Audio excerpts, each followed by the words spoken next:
निकाय चुनाव के प्रचार का आज आखिरी दिन है और शाम 5 बजे तक चुनाव प्रचार थम जाएगा। इसी को देखते हुए प्रत्याशी ताबड़तोड़ प्रचार कर रहे हैं।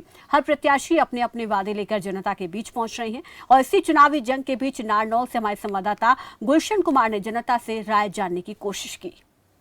परिषद के चुनावों को लेकर सरगर्मियां जोरों पर हैं।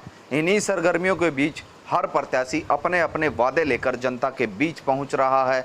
हम जनता से आज जानने की कोशिश करेंगे और ग्राउंड रिपोर्ट लेंगे कि जनता को किस प्रत्याशी के वादों पर विश्वास। क्या नाम आपका? राजेंद्र बंसल। तो किस तरह से अलग अलग प्रत्याशी आपके पास आ रहे हैं और किसके वादों में आपको सच्चाई? भाई साहब सब बढ़िया आ रहे हैं, सभी बढ़िया हैं, लेकिन हमारा तो एक ही मकसद है भी सरकार के साथ चलें। बाबूलाल जी हैं, उनकी जो धर्मपत्नी है संगीता यादव जी कमल के फूल पर लड़ रही हैं। ऊपर भी सरकार मोदी जी की है, नीचे भी मनोहर लाल जी खट रहे हैं और नीचे भी मान लो सरकार बनती है तो ट्रिपल इंजन की सरकार बनेगी, विकास को गति मिलेगी। तो हमारा तो ये प्रयास है भाई सरकार के साथ रहें और जो अपने शहर के अंदर जो काम रुके हुए हैं पूरा काम हो और पूरे वार्ड का पूरे शहर का विकास हो। इसी प्रकार काम होता रहे और बढ़िया कैंडिडेट आएगा, कमेटी के अंदर बैठेगा तो बढ़िया काम चलेगा, सरकार से ग्रांट मिलेगी और काम हो पाएगा। शहर के अलग अलग हिस्सों से हम ग्राउंड रिपोर्ट लेने की कोशिश कर रहे हैं कि आखिर नगर परिषद नारनौल की जनता का क्या मूड है और वो किसको चेयरमैन की कुर्सी पर बैठाना चाहती है। एक और व्यक्ति हमारे साथ मौजूद हैं, उनसे जानने की कोशिश करेंगे कि वो किनके जो वादे हैं, किस प्रत्याशी के वादों में विश्वास जता रहे हैं और क्यों। सर क्या नाम आपका? मेरा नाम गुरमेल सिंह है जी। नगर परिषद चुनाव है, काफ़ी प्रत्याशी आ रहे हैं अपने अपने अलग अलग वादे लेकर। आप किस प्रत्याशी के वादों में विश्वास? चुनाव में जितने भी खड़े होते हैं वो जीतने के लिए खड़े होते हैं, लेकिन हम सरकार के साथ हैं। बीजेपी का जो कैंडिडेट है बाबूलाल यादव, उसकी सपोर्ट कर रहे हैं हम। और क्या कारण है कि आप बीजेपी के प्रत्याशी की सपोर्ट? हम उसकी इसलिए कर रहे हैं कि उसके साथ सरकार है। कल को शहर में विकास करने के लिए पैसे की ज़रूरत पड़ती है। निर्दलीय जो है वो कहाँ से पैसा लाएगा?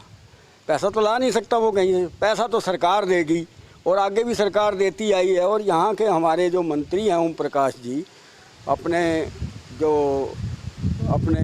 नारनौल से विधायक हैं, जनप्रतिनिधि हैं, अगर वो शहर का जो कैंडिडेट हमने खड़ा किया है तो वो उनका ही कैंडिडेट है। वो कल अगर उसको जिताते हैं तो उसको पैसा भी ला के देंगे। विकास कार्यों को नज़र में रखते हुए शहर विकास के पथ पर चले, शहर विकसित हो।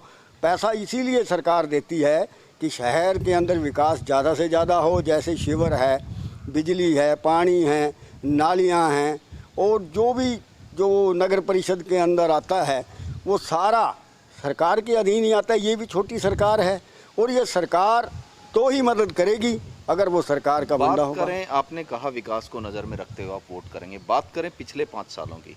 पिछले 5 सालों की तो ठीक है, पैसा सरकार ने खूब दिया है, पैसे की कोई कमी नहीं थी। अब वो लगाने वाले जाने उन्होंने कहाँ लगाया है, वो तो शहर की जनता सारी जानती है भी कहाँ लगाया वो पैसा। हमारे साथ मौजूद थे, उन्होंने साफ तौर पर बताया कि सरकार के हिस्से में वो अपनी सीट देना चाहते हैं ताकि शहर में अच्छे से विकास हो सके।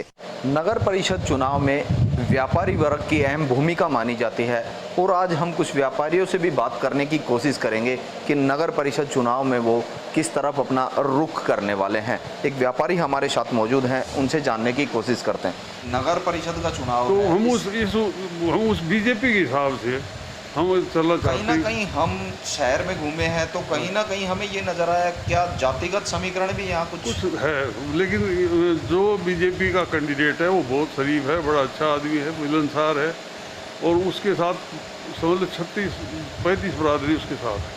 हमने काफ़ी लोगों से बात करने की कोशिश की। अब ये तो समय ही बताएगा और 19 तारीख के दिन जो चुनाव होंगे वो ही तय कर पाएगा कि किसको नगर परिषद की कुर्सी मिलती है।